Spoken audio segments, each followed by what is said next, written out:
कि आपको ये बिल्कुल भी नहीं पता कि आपको लाइफ में क्या करना चाहिए, क्या आप कोई भी काम कर रहे हैं लेकिन आपको उसमें रिजल्ट्स देखने को नहीं मिल रहा है, क्या आपका फोकस बिल्ड नहीं हो पा रहा है, क्या आप बिल्कुल बर्नआउट फील कर रहे हैं, आप किसी भी काम करने को जा रहे हैं तो उसमें आपको बहुत सारी कमियां देखने को मिल रही है। अगर ये सारी चीज़ें आपके साथ हो रही है तो ये वीडियो सिर्फ और सिर्फ आपके लिए ही है, क्योंकि मैं आपको इस वीडियो में 5 ऐसे जापानीज़ टेक्निक्स के बारे में बताने वाला हूँ जिसकी मदद से आपकी ये सारी प्रॉब्लम्स एंड इसके अलावा और भी बहुत सारी प्रॉब्लम्स जो है वो आप बिल्कुल अच्छे तरीके से ख़त्म कर सकते हो। तो चलो इस वीडियो को बिना किसी देरी के शुरुआत करते हैं। जो सबसे पहला पॉइंट है वो है इकिगाई। अब इकिगाई क्या होता है? इकिगाई का मतलब होता है कि आपको अपने लाइफ का पर्पस ढूंढना है। अब देखो, लाइफ में ना आप बहुत सारे काम को करते हैं लेकिन उन काम को करने में आपको बिल्कुल भी मज़ा नहीं आ रहा होता है, क्योंकि उसके पीछे बहुत सारे रीज़न हो सकते हैं। आपको उस काम में मज़ा नहीं आता है, तो आपको हमेशा अपनी लाइफ में कुछ ऐसा काम करना है जिसमें सबसे पहले तो आपका पैशन हो, ठीक है, आपको उस काम को करने में मज़ा आए। सेकेंड चीज़ होना चाहिए कि आपको उस काम में स्ट्रेंथ होना चाहिए, आपकी स्ट्रेंथ जो है उस काम को करने में होना चाहिए ताकि आप उसमें कर भी पाओ अच्छे से एंड बार बार इम्प्रूवमेंट भी आप उसमें कर सको, ठीक है। एंड थर्ड चीज़ जो है वो वर्ल्ड को जो है उसकी ज़रूरत होनी चाहिए, क्योंकि अगर दुनिया को उसकी ज़रूरत नहीं होगी उस काम की तो आपको उसमें पैसे नहीं बनेंगे, एंड पैसे नहीं बनेंगे यार तो लाइफ में करोगे क्या, क्योंकि पैसा बहुत ज़्यादा इंपॉर्टेंट है। तो आपको बिल्कुल हमेशा अच्छे से ध्यान रखना है कि पैसन हो, स्ट्रेंथ हो आपका एंड दुनिया को उस चीज़ की ज़रूरत हो। अगर आप ऐसी काम को अच्छे से करोगे तो आपको हमेशा मज़ा भी आएगा, आपके पैसे भी बनेंगे एंड आपके लाइफ को असली मीनिंग जो है इसी काम से मिलेगी। तो यही हमारा पहला पॉइंट था, इकिगाई। आपको अपने लाइफ का पर्पस ढूंढना है।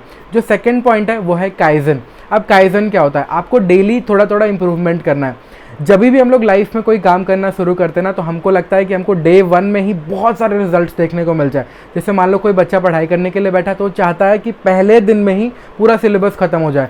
कोई किसी काम को करने के लिए बैठा तो वो सोचता है कि पहले दिन में ही सारा काम हो जाए, लेकिन ऐसा कभी होता नहीं है। एंड जिसकी वजह से जब ऐसा नहीं होता है तो हम बहुत ज़्यादा डीमोटिवेटेड फील करते हैं एंड उस काम को भी फिर करना छोड़ देते हैं, जिसकी वजह से फिर हमें कभी रिजल्ट्स नहीं मिलता है।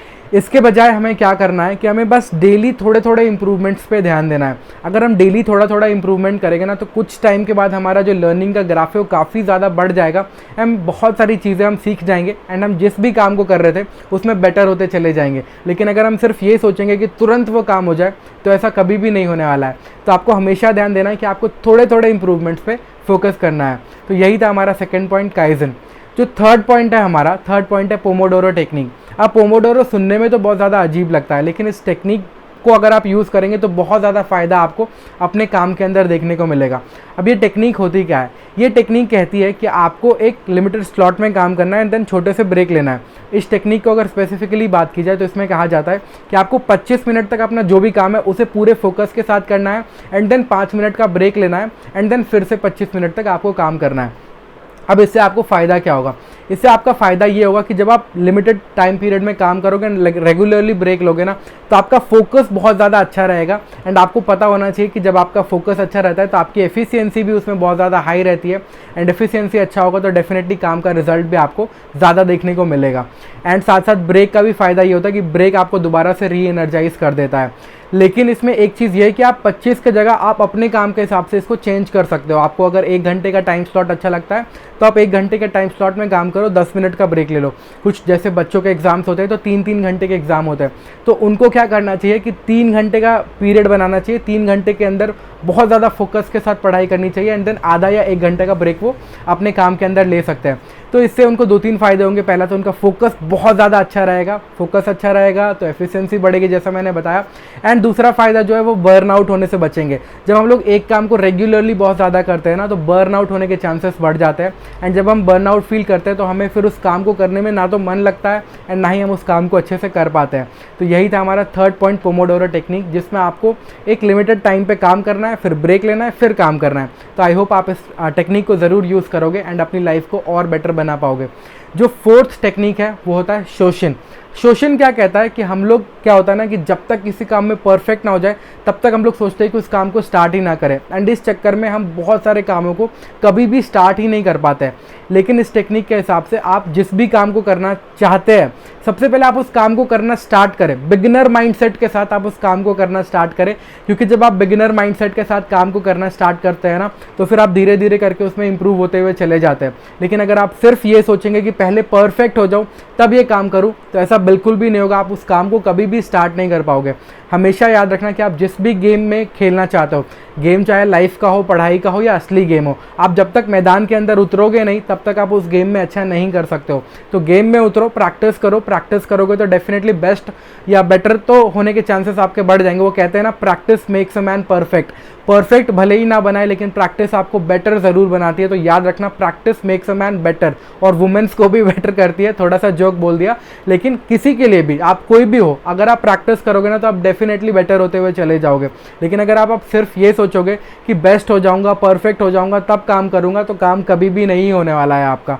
यही था हमारा 4th पॉइंट। एंड इसके बाद हम 5th पॉइंट की तरफ बढ़ते हैं, जिसका नाम है वाबी साबी। अब वाबी साबी क्या होता है कि जब भी हम लोग कोई काम को करने के लिए जाते हैं ना, तो हमें अपने अंदर बहुत सारी कमियां देखने को मिलती है। एंड उस कमियों की वजह से हम ये मान लेते हैं कि हम उस कमी के साथ साथ पूरे तरीके से हम बेकार हैं। मेरी लाइफ तो बिल्कुल भी बेकार है, मैं कुछ भी नहीं कर सकता हूँ। हम अपने साथ इतना ज़्यादा नेगेटिव सेल्फ टॉक करते हैं कि हम किसी भी काम को करने के लायक नहीं रह जाते। लेकिन ऐसा बिल्कुल भी नहीं है। अगर आपके अंदर कमियां हैं तो आपको ये देखना है कि कमियां सिर्फ आपके अंदर नहीं है, कमियां हम सभी के अंदर है। इवन आप जिसकी वीडियो देख रहे हैं मेरी, तो मेरे अंदर भी बहुत सारी कमियां हैं। तो आपको अपने कमियों को रेस्पेक्ट करना, एक्नॉलेज करना एंड उनको दूर करने की कोशिश करनी है। अपनी किसी भी कमी की वजह से आपको ये नहीं मानना है कि आपके अंदर कमी है, ठीक है। आपको ऐसा नहीं मानना है कि आप पूरी तरीके से यूजलेस हो सकता है हम किसी चीज़ में अच्छे ना हो। अगर आप एक मछली को उसके पेड़ पे चढ़ने की कैपेसिटी से मेज़र करोगे तो आप 0 ही दोगे उसको, अब वो अपने आप को तो फिर यूजलेस ही मान लेगी। तो कई बार ऐसा होता है कि हम बहुत सारी चीज़ों में अच्छे नहीं होते हैं, लेकिन अगर आप सिर्फ उस चीज़ को पकड़े रखोगे तो आप लाइफ में हो सकता है आगे नहीं बढ़ोगे। एंड अगर आप ये रूट कॉज को देखोगे, आप उसमें अच्छे क्यों नहीं है, क्योंकि आपने उसमें इनफ प्रैक्टिस नहीं किया, इस वजह से आप अच्छे नहीं हैं। तो रेगुलरली अपने कमी को आप एक्नॉलेज करिए, उसको कम करने के लिए मेहनत करिए। तो यही था हमारा 5th पॉइंट। तो चलिए एक बार जल्दी से वीडियो को रिकैप कर लेते हैं। पहला पॉइंट था इकिगाई, जिसके अंदर आपको अपने लाइफ का पर्पस को ढूंढना है। सेकंड जो पॉइंट था काइजन, काइजन ये बोलता है कि आपको डेली छोटे छोटे इंप्रूवमेंट पर ध्यान देना है, ना कि एक दिन में मैसिव रिजल्ट्स की तरफ बढ़ना है। जो थर्ड पॉइंट था वो था पोमोडोरो टेक्निक, जिसके अंदर आपको ये बताया गया है कि एक स्लॉट में काम करिए, ब्रेक लीजिए, फिर काम करिए, जिससे आपका फोकस भी अच्छा रहेगा, आप बर्नआउट भी नहीं होगे। जो फोर्थ पॉइंट था शोशिन, शोशिन ये बोलता है कि काम तब मत स्टार्ट करिए जब आप परफेक्ट हो जाए, क्योंकि ऐसे में कभी काम स्टार्ट नहीं होगा। लेकिन काम तब स्टार्ट करिए जब आपको उस काम को करने की इच्छा हो, क्योंकि आप बिगिनर माइंडसेट के साथ जब उस काम को करेंगे ना तो आप धीरे धीरे जल्दी जल्दी इंप्रूव भी होते हुए चले जाएंगे। इसके अलावा 5th पॉइंट था वाबी साबी, जहाँ पे ये बताया गया है कि इम्परफेक्शन हम सभी के अंदर होता है। इम्परफेक्शन को एक्नॉलेज करिए एंड उसको कम करने की कोशिश करिए, ना कि इम्परफेक्शन की वजह से अपने आप को ही कोसते रहिए। तो आई होप आपको ओवरऑल ये वीडियो अच्छी लगी होगी, एंड अच्छी लगी होगी तो कमेंट करके ज़रूर बताइएगा कि आप अभी तक इनमें से किस टेक्निक को फॉलो करते आए हैं एंड इस वीडियो से आपको क्या सीखने को मिला, जिसके बाद आपकी लाइफ और अच्छी हो सकती है। इसके अलावा एक और चीज़ बोलूँगा कि अगर आपको वीडियो अच्छी लगी हो तो सब्सक्राइब ज़रूर करना एंड वीडियो दोस्तों के साथ शेयर भी करना, ताकि उन तक भी अच्छी नॉलेज पहुंच सके। Thank you so much. And अगर आपको किसी भी टॉपिक पे डिटेल्ड वीडियो चाहिए तो कमेंट करके ज़रूर बताना। Thank you so much. Have a nice day.